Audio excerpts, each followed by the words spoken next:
Hello there. How would your life change if you woke up this morning and find that someone had deposited $9 million in your bank account? How would that affect you? How would your mind shift if next week, just like that, you attracted 1,000 new clients into your business? 1,000. What would your life be like if, bang, just like that, you realized you had the energy of a 20-year-old? How would your mind shift if Mensa recognized you as the smartest person on the planet? They're good questions, aren't they? Well, let me tell you something. There's a lot more than 9 million just waiting there to come into your life.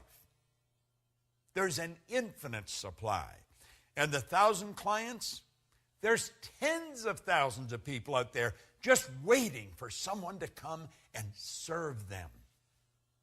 And the 20-year-old energy, do you know all the energy there ever was or ever will be is 100% evenly present in all places at the same time. No one gets energy. Everyone releases energy. And desire is the triggering mechanism that releases energy. And as far as being the smartest, hey, listen, the smartest sometimes are not the most effective. Being smart isn't the answer. Being effective is the answer. Did you know that all the knowledge there ever was or ever will be is 100% evenly present in all places at the same time? I'm Bob Proctor, and I want to talk to you about the law of supply as we're going through and giving you an overview in this video series of the laws, those 11 lost laws. Supply is one of them. Do you know, Halliwell said that man's never satisfied, never satisfied.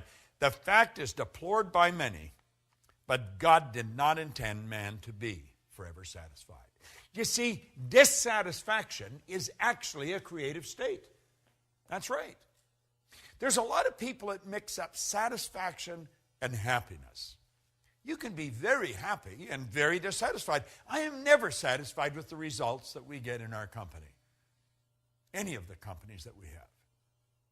I'm happy with them, but never satisfied. See, dissatisfaction is a creative state.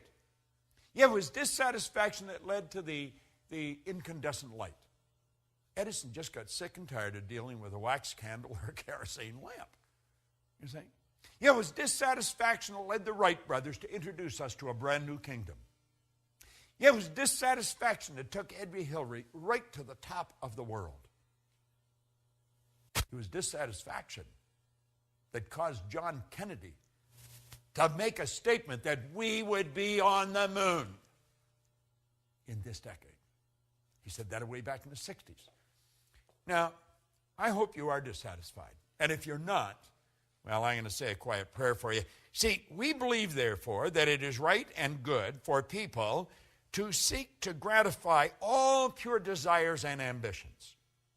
Now, I know there's a lot of people that don't agree with that, but they don't agree with a lot of things. But you're going to find out the small select group of people that really understand these laws, understand there is an infinite source of supply. Everything comes from one infinite source. Everything's made from the same. The difficulty with some is that they can more easily look to the creature as the source of their substance than to the Creator. They're just beyond the average person's grasp. We don't really believe that God is the source of our substance. Now, when we start to believe it, I think it starts to happen. Let me share something with you that I read a long time ago. Dr. Wernher von Braun was one of the greatest scientists that ever lived. He's considered by many as the father of the space program. Think about this for a moment. He said after studying this now before I mention this, let me also mention that for a long time, science and religion were antagonistic. They just could not come together. But they since have come together. Now, von Braun said that after years of studying the spectacular mysteries of the cosmos, he was led into a firm belief in the existence of God.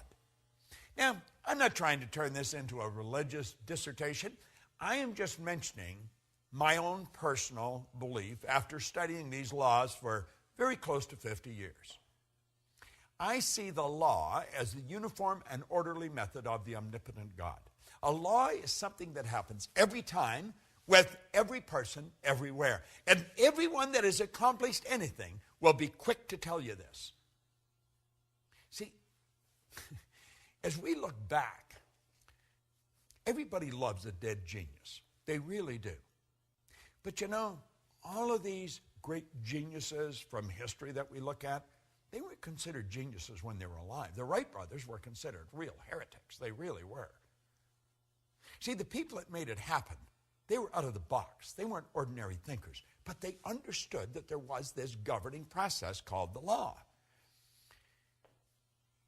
You see,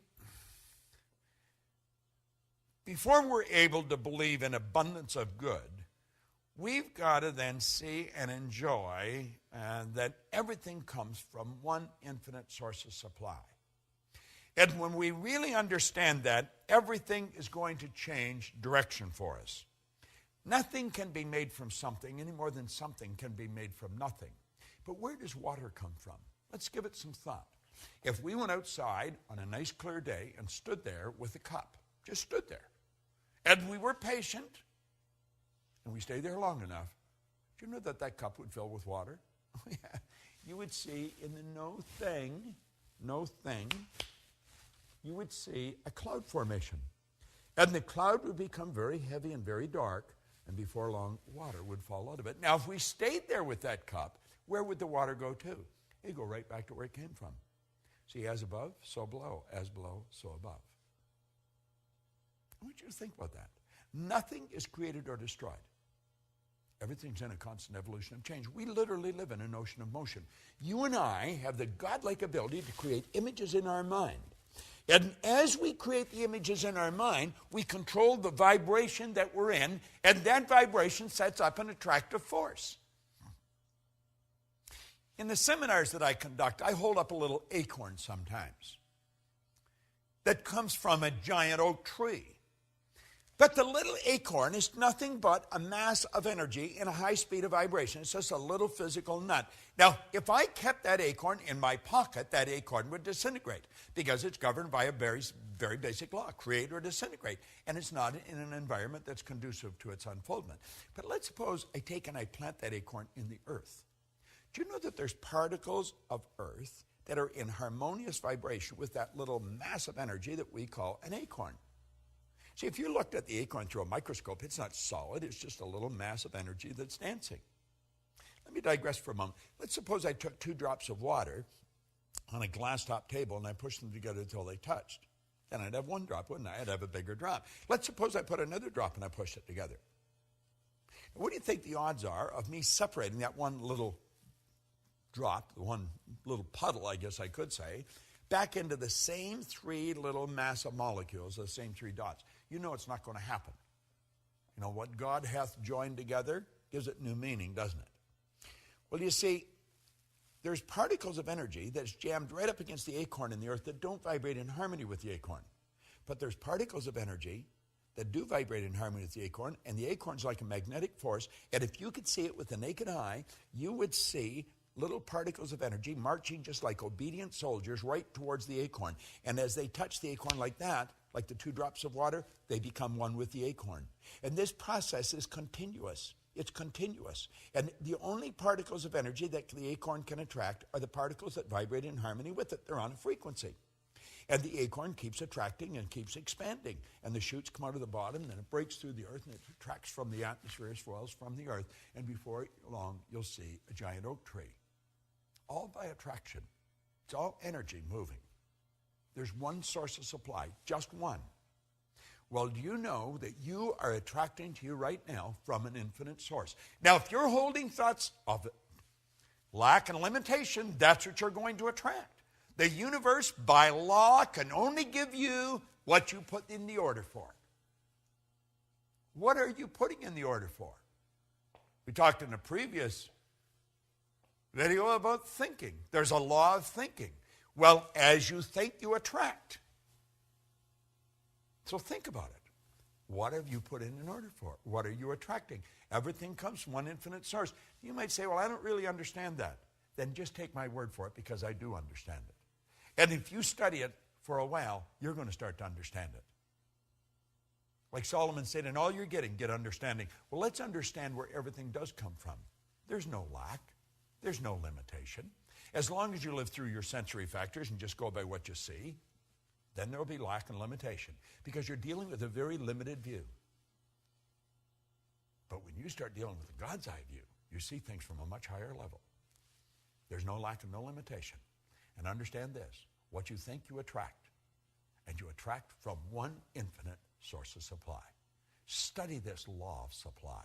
It's a phenomenal law, and it works for every person, every time, everywhere. This is Bob Proctor, and thank you.